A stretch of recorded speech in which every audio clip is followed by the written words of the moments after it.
Hello বন্ধুরা, আজকে আমি একটা নতুন রেসিপি দেখাবো। ধনিয়া পাতা দিয়ে চিকেন। তো আজকে রান্নাটা আমি করব। মার পরিবর্তে আজকে আমি রান্না করব একটু অন্যরকম পদ্ধতিতে। আর আমি কিভাবে বানাচ্ছি, কিভাবে তৈরি করছি আজকে আপনাদের সামনে তুলে ধরবো। আপনারা দেখুন এই ভিডিওটায়। ধন্যবাদ বন্ধুরা। বন্ধুরা, আমি রান্নাঘরে চলে আসছি। এই চিকেনটা ভালো মতো ধুয়ে নিয়েছি।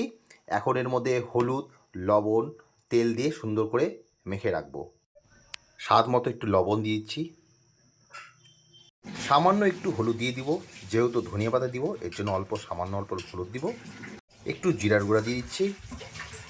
এখন একটু সামান্য পরিমাণে সাদা তেল দিয়ে দিচ্ছি।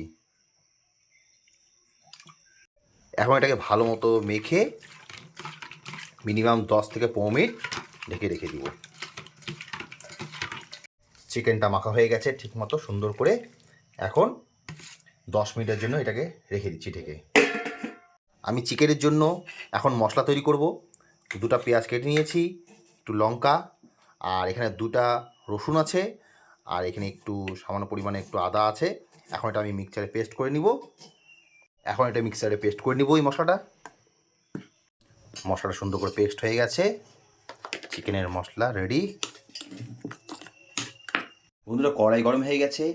আমি এখন কড়াইতে তেল দিচ্ছি। আমি সাদা তেল দিচ্ছি। আপনারা চাইলে সরষের তেলও দিতে পারেন, এটা কোনো ব্যাপার নেই। আমি এখন আজকে সাদা তেল দিয়েই রান্না করব। তো আমি তেলটা যে দিচ্ছি এটা যে চিকেনের যে আলুটা আছে সেটা ভেজে নিব। এই গরম হয়ে গেছে। এখন আমি এই চিকেনের আলুটা ছেড়ে দিব। আর বন্ধুরা, চিকেনের জন্য যে মেন উপকরণ সেটা হচ্ছে ধনিয়া পাতা। আমি এখন এই ধনিয়া পাতাটা এখানে মিক্সচারে দিয়ে সুন্দর করে পেস্ট করে নেব।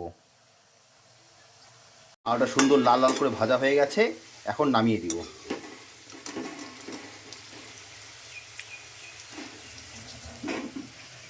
ধনিয়া পাতাটা সুন্দর করে পেস্ট করা হয়ে গেছে, এটা চিকেনে দিব। আমি এই আলু ভাজার তেলের মধ্যেই আমি এখন দিয়ে দিচ্ছি হচ্ছে এখানে দুটো লং, এলাচ, গরম মশলা সব কিছু আছে। এটা এখন ফোড়ন দিব। সামান্য পরিমাণে একটু গোটা জিরা দিয়ে দিচ্ছি, দুটো তেজপাতা দিয়ে দিলাম। এখন আমি তার উপর থেকে কাটা পেঁয়াজ ছিল সেটা দিয়ে দিচ্ছি। এই পেঁয়াজটাকে সুন্দর করে বাদামি কালার করে নিয়ে আসতে হবে, তাহলে মাংস কালারটাও দেখতে সুন্দর হবে এবং টেস্ট হবে। পেঁয়াজটা সুন্দর বাদামি কালার হয়ে গেছে। এখন আমি এর উপর থেকে যে চিকেনের যে মশলাটা আমি করে রেখেছিলাম সেটা এখন দিয়ে দিব। এই চিকেনের মশলা এটা আমি এখন দিয়ে দিচ্ছি। এখন ভালো করে এটাকে ভেজে নিতে হবে। ভালো করে ভেজে তারপরে যেই চিকেনটা আমি সুন্দর করে মেখে রেখেছিলাম সেটা এর মধ্যে দিয়ে দিব। ভালো করে ভাজতে হবে। এখন মশলাটা ভাজা হয়ে গেছে, এই সাইড থেকে তেল বার হচ্ছে, মশলা তেল ছেড়ে দিচ্ছে। এখন মাংসটা আমি দিয়ে দিব। মশলা ভাজা হয়ে গেছে। এখন আমি এই চিকেনটা দিয়ে দিব। এখন এই মশলার সাথে চিকেনটাকে ভালো মতো মিক্সড করে নিব।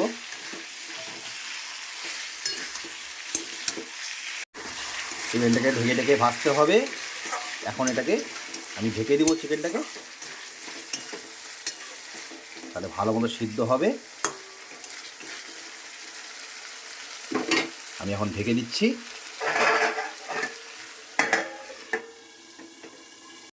ঢাকাটা খুলছি এখন। দারুণ সুন্দর গন্ধ বের হয়েছে। চিকেনটাকে ভালো মতো কষা দিতে হবে। তেলও ছাড়ছে মশলা দিয়ে। একটু ভেজে নিয়ে তারপরে আলুগুলো দিয়ে দিব। এখন আলুটা দিয়ে দিব, কারণ জল তো এর মধ্যে পড়বে না, আলুটা সিদ্ধ হতে সময় লাগবে, এই জন্য আলুটা আমি দিয়ে দিচ্ছি। এখন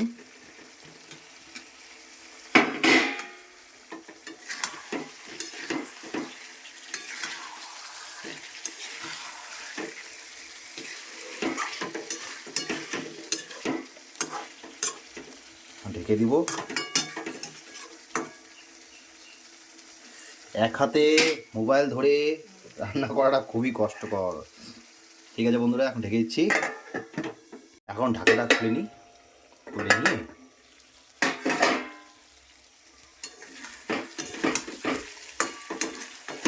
ভাজা হয়ে গেছে। অল্প সামান্য পরিমাণে একটু জল দিয়ে দিব,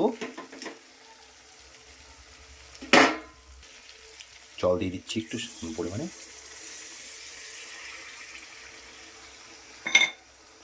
একটু সুন্দর করে মিক্সড করে নিই।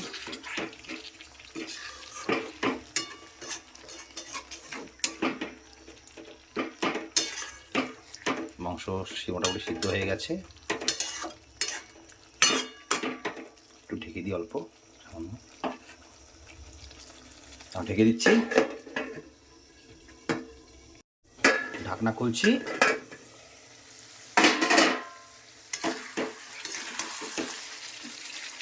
আলু সিদ্ধ হয়ে গেছে।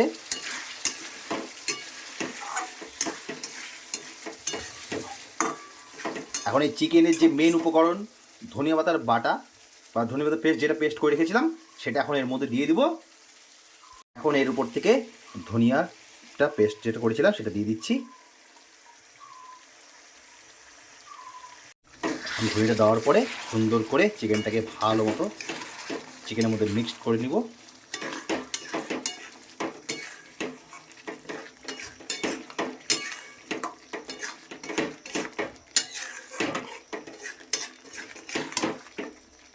কালারটা এরকমই হবে, সবুজ সবুজ হবে।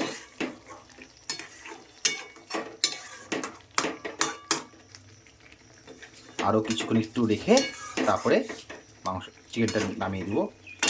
বন্ধুরা, আমার চিকেন রান্না কমপ্লিট। ধনিয়া পাতা দিয়ে চিকেন এখন নামিয়ে দিব।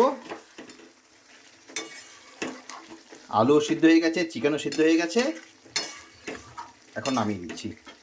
বন্ধুরা, আমার চিকেন রান্না কমপ্লিট। ধনিয়া পাতা দিয়ে আজকে চিকেন রান্না করেছি।